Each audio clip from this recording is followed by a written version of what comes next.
No, it's not the end of the experience economy. We're simply shifting our experiences for the time being from out there to in here, from physical to digital, from public to familial. But we people are all social beings. We are experience seekers. We crave them. And in fact, when we get into a crisis like this, it means that we recognize how little stuff we really need. We don't need more stuff. I mean, we got to have our consumables that we come in and use. But in terms of others, we don't need more stuff. We've got enough. Hello and welcome to today's episode of Engati Engage. I'm your host, Jeremy D'Souza, and today we have the amazing Joe Pine with us on the show. But before we begin our interview, allow me to introduce you to the magic of Engati. Engati is the world's leading multilingual no-code chatbot platform, available across 14 channels with 25,000 bots created across 186 countries in every domain and use case. Engati has also been recognized as a top platform by Inc.com, TechWorld, CIO, and many others.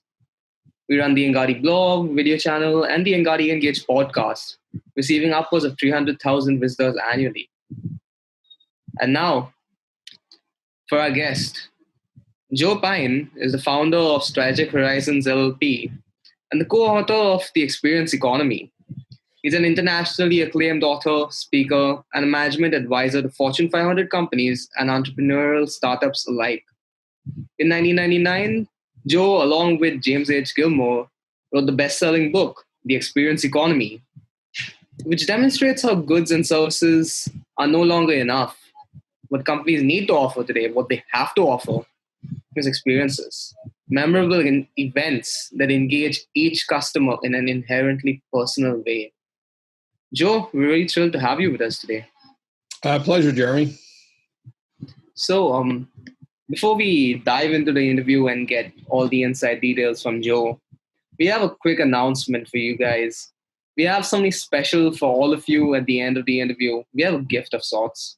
So stick around. Joe, let's get started with this thing. All right. So my first question to you is, when you founded Strategic Horizons back in 1993, you planted the seeds of change. How difficult was the journey in the beginning when you challenged the traditional business assumptions that were prevalent at the time? That's interesting. I actually left IBM. So I've got a technology background and try to keep up with it. But I did it on the heels of my first book, Mass Customization, which is about how you give everybody exactly what they want, but do it at a price they're willing to pay. So you both have the individual customization that every person desires, and the low cost, the high volume, the efficient operations that are required to be able to reach those masses.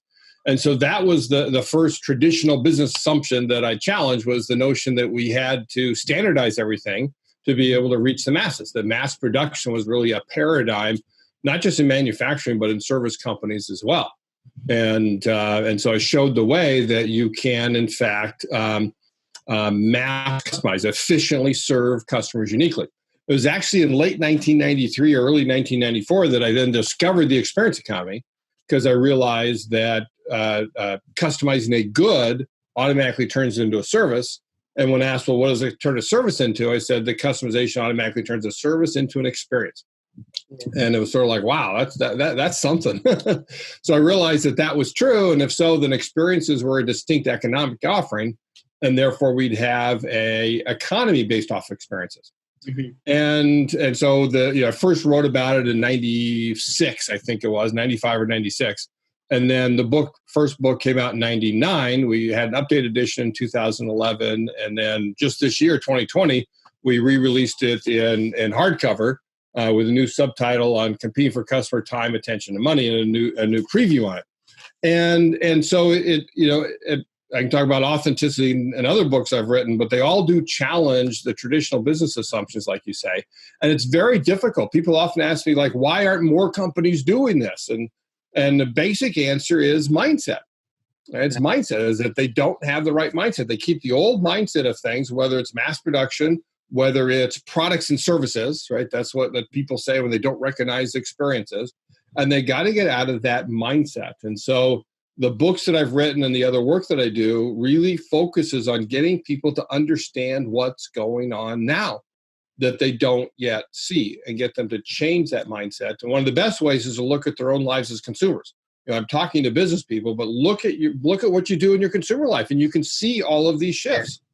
And I often take companies on experience expeditions to get them to experience things as a consumer, so they get it. So it's getting across that mindset that you've got to do to challenge the business assumptions. Yeah, you got to get over that resistance to change which they have.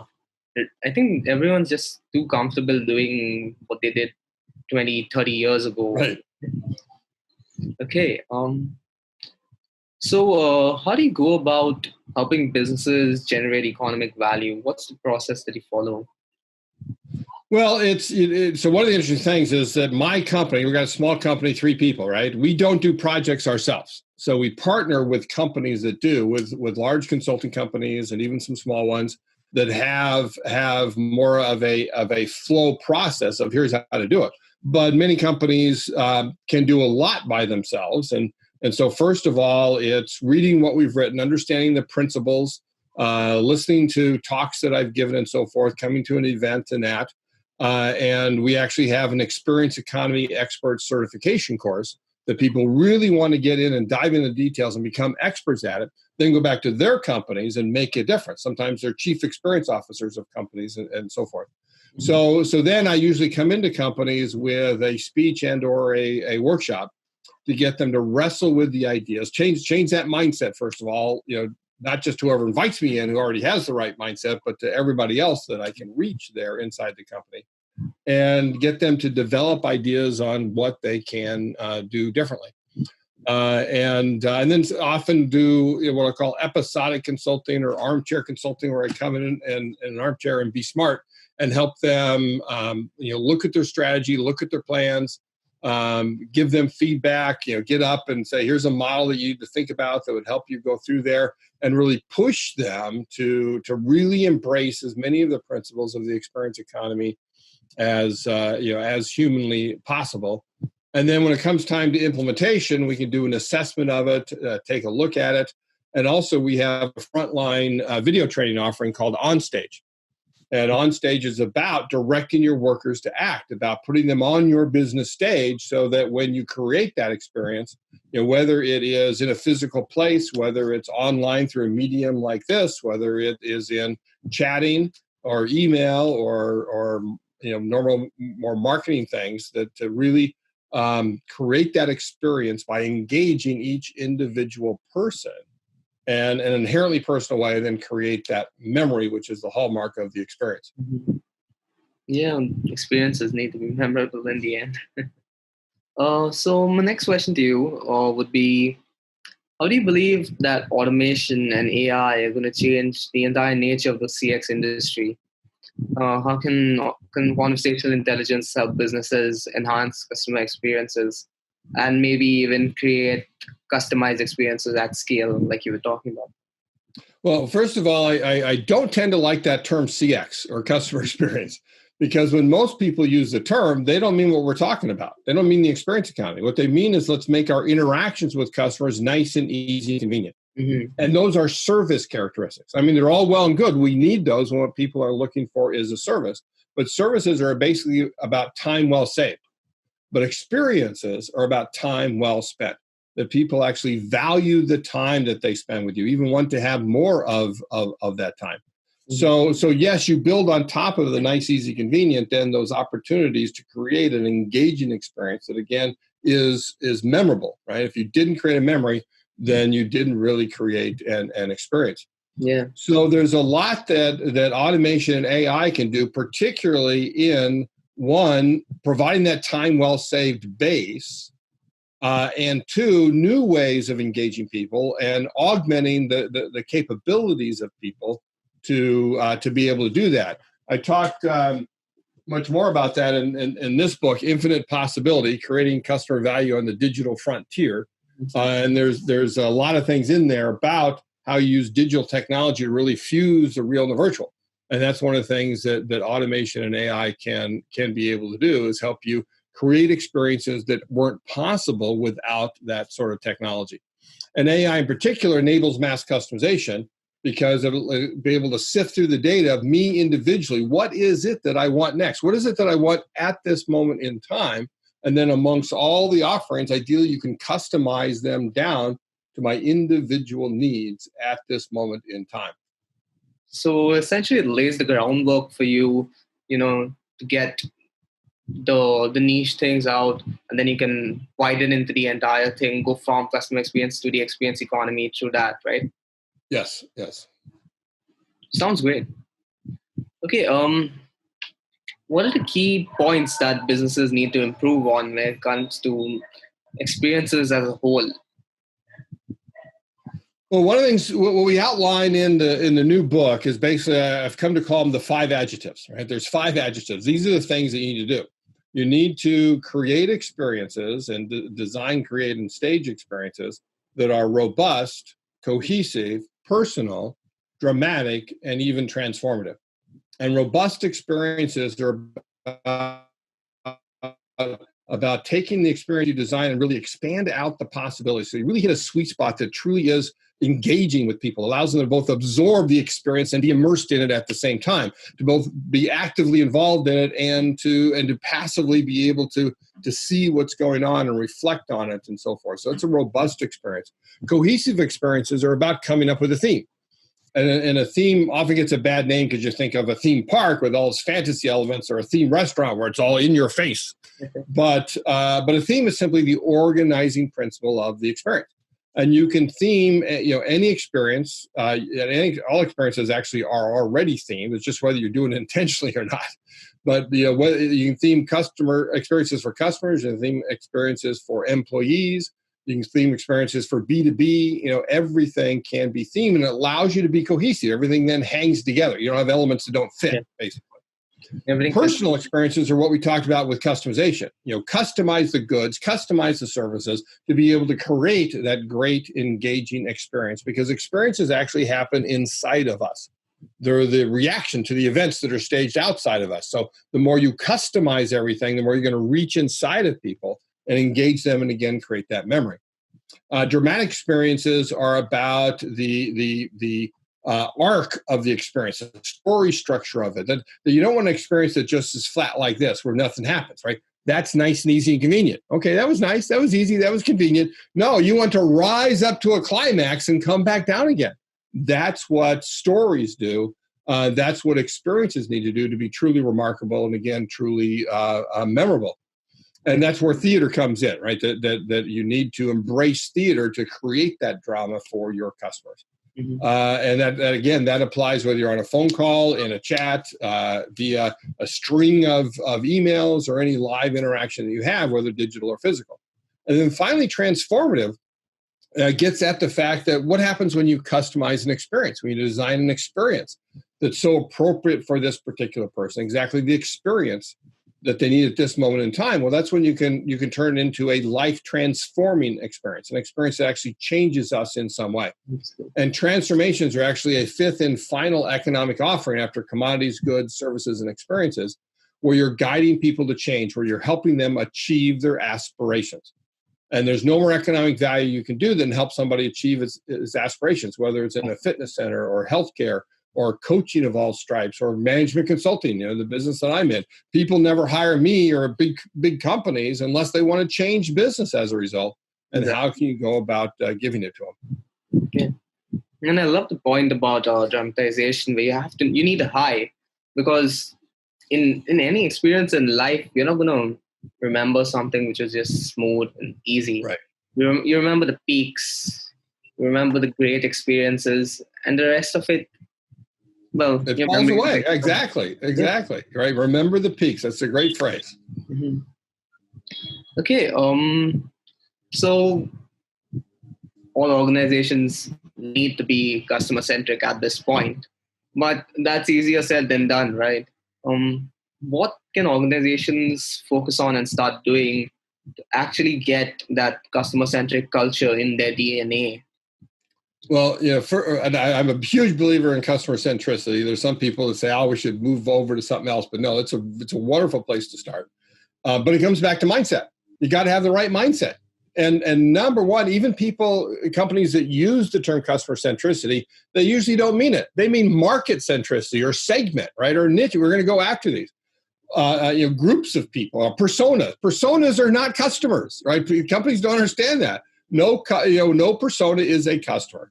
And so you got to get back to definitions. If you look up the dictionary definition of a customer, right, what is it? It's the one who pays you money, right? Simple as that. It's the one who pays you money. And centricity means placed at the center of it. So customer centricity is simply the one who pays you money, placed at the center of everything you do. And the one most important word in that definition is the word one. It's the one. It's the individual, living, breathing customer. Or if you sell to businesses, it's the active, corporeal, individual enterprise that you're selling to. And you need to be able to focus on that individual and deliver things that are, in fact, exactly what you need. Right? Then you need the capabilities to do that. And the key number one capability is, in fact, modularity, right? Which are like Lego building bricks. Right? Mm-hmm. What can you build with Legos? Anything you want. Why? Because you have a large number of modules in different sizes, different shapes, different colors, and that simple and elegant linkage system for snapping them together. And that's what modularity is. And Lego building bricks, it's known as sectional modularity, to get technical for a moment, but it has huge, huge possibilities. Yeah. But it pales in comparison to digital modularity. Right? Anything you can digitize, you can customize, because you can instantly change any 0 to a 1 and vice versa. So when you get into AI and automation, when you're doing things digitally with customers, recognize that you should be able to instantaneously change with no cost, basically. No zero marginal cost. You can change a 0 to a 1 and therefore customize things to the individual customer. And so that mindset of customer centricity, the modularity of your business. And then there's a whole other host of things that we could talk about to go further. And I'll mention one, because I think it's important to your audience, is to recognize, as I've alluded to, right. In fact, there are no markets. There are only customers. Yeah. Markets are a fiction we tell ourselves, and we don't know who our customers really are. But a customer is not part of a market or a segment or a niche or a persona or a demographic, a generation. A customer is an individual, living, breathing human being. And therefore, we need to ascend to the proposition that all customers are unique, unremittingly, undeniably, unalterably unique. And therefore, we need to stop marketing and we need to start customering. Right? That's where customer centricity is going. It's one of the basic principles of moving from product centricity to customer centricity. When you get into customering, where you engage each individual and create the customer unique value that they need at this moment in time. Definitely, it all comes down to the one individual person, one individual customer. Yes. So essentially, you need to customize for your customer. And I think that makes perfect sense. Right. I mean, it's in the word. It's the word's customer. Yeah. Customize comes from customer. Exactly. I love the Lego analogy too. Do you have any other thoughts that you'd like to share with the audience at this point? Well, the one thing to think about is this whole pandemic crisis that's going on. There, in fact, was in today's New York Times. I'm not sure when you're putting this out there, but they'll know what day it is. They look this up, right? So we recorded it. But today's New York Times, in the front of the business section, has this article on the experience economy, and it actually asks the question: is this the end of the experience economy? They quoted me in there a few times, but not on this basic issue, which is no, it's not the end of the experience economy. It's we're simply shifting our experiences for the time being from out there to in here, from physical to digital, from public to familial. But we people are all social beings. We are experience seekers. We crave them. And in fact, when we get into a crisis like this, it means that we recognize how little stuff we really need. We don't need more stuff. I mean, we've got to have our consumables that we come in and use. But in terms of others, we don't need more stuff. We've got enough. And so what we do look for is the fact that we recognize that it's the experience that we have with our family, with our friends, our loved ones, our colleagues, that define who we are, that give our lives meaning.